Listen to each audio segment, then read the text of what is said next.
That brings us into chapter 9, section 1, which is going to start talking a little bit more about the history of what happens to Greece after some of this different things. We'll kind of get into Alexander the Great, and some of these, about the Persian Empire and different things that are going to happen during this time. Identify cultural contributions of classical Greece, including politics, intellectual life, arts, literature, architecture, and science. We're going to discuss key figures such as Cyrus the Great, Darius the First, and Xerxes. We're going to analyze Zoroastrianism during this time and understand the role the Persian war played in Greek history. Now, the Persians, or these are the people from the area of Iran, were always fighting other people in Southwest Asia. They were defeated by the Medes and ruled by them for 150 years. In 550, they revolted, led by Cyrus II, and started the Persian Empire. Now, the Persian Empire is going to become strong under Cyrus II, which is a very important part of the rise of the Persian Empire. Cyrus conquered much of Southwest Asia and marched to conquer Mesopotamia. When he died in 529, Cyrus ruled the largest empire in the world and was known as Cyrus the Great, the ruler that led Persia to become a great empire. Now, Cyrus is also responsible for what's called the Cyrus Cylinder. The Cyrus Cylinder is going to be one of the great pieces of civil rights law going up to in ancient times, because Cyrus had on a cylinder seal, which is just a cylinder that had things carved into it. And basically, you would have a clay tablet down, and you would roll this, kind of like if you ever play with Play-Doh, and you have the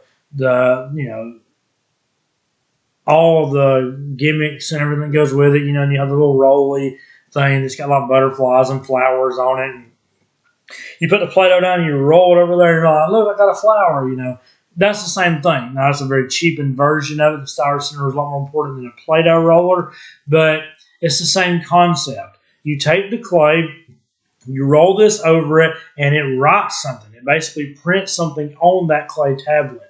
And the Cyrus Cylinder was a civil rights document that basically said, when we take over a group of people, you're going to treat them like humans. You're going to allow them to keep worshiping the way they want to. You're going to allow them to keep living the way they want to, as long as they promise to submit to what we say and don't fight back. And that's basically what the Cyrus Cylinder was about. Cyrus is one of the great Persian rulers of all time. Darius, who's going to come to power after him, made improvements to Persian society, such as building roads and building a new capital named Persepolis. And so Darius is going to be a very important part in growing the Persian Empire. Now, during this time, a new religion is going to spread in Persia called Zoroastrianism. It's very similar to Judaism, Christianity, and Islam in the sense that it's a monotheistic religion. It believes in a good and a bad, believes in a heaven and a hell, believes in a God and the devil. Ahura Mazda is going to be the god, the monotheistic god of this. Darius was able to conquer the Indus Valley region, which is the area of India, which we're doing a whole chapter on, so you should know that, and tried to move into Europe, but was stopped by a revolt in his empire. So, let's see. There's just a few things about Zoroastrianism. Its leader is a guy by the name of Zoroaster or Zarathustra. They believe in one God, Ahura Mazda. They believe in constant dualism, struggle between good and evil, a last judgment, personal ethics and salvation is free will. People can choose to live a good life or choose to get salvation. The opponent of Ahura Mazda is Angra Mainyu, which is the same as the devil. There are a few adherents of Zoroastrianism today. There are still people that are Zoroastrianists today, but it left many important legacies that is in comparison to the Judeo-Christian tradition. So let's look briefly at the Persian Wars. A series of wars between Persia and Greek. Although they were outnumbered 11,000 to 15,000, the Greeks still won because they had better weapons and leaders. And so they were outnumbered, but they were still managed to win. According to legend, a messenger ran from Marathon to Athens to bring the news of victory, a distance of just over 26 miles. That's the reason why 26.2 miles is considered to be a marathon today. A half marathon is 13.1 miles because that's the length of distance from Marathon to Athens.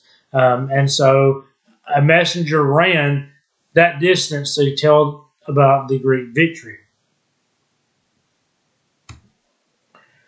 Xerxes is Darius' son that tried to conquer all of Greece again. The Greeks tried to defend their homeland again. This time Sparta joined with Athens. And Sparta and Athens, which are both city-states, are going to work together to try and push away the Persians. To slow the Persian army, the Spartans sent about 1,400 soldiers to the mountain pass at Thermopylae, where they held them off for 3 days. But a Greek that was a traitor, a Greek that wanted to help the Persians, showed them another way around, and they attacked the Spartans from the rear, defeating them. The Persians swept into Athens, burned the city, and although the city was burned, the Greeks remained the upper hand and defeated the Persians. Plataea is the place of the final battle of the Persian War. And so a traitorous Greek showed the Persians another way, because this very thin pass here at Thermopylae was the only way they believed into Athens.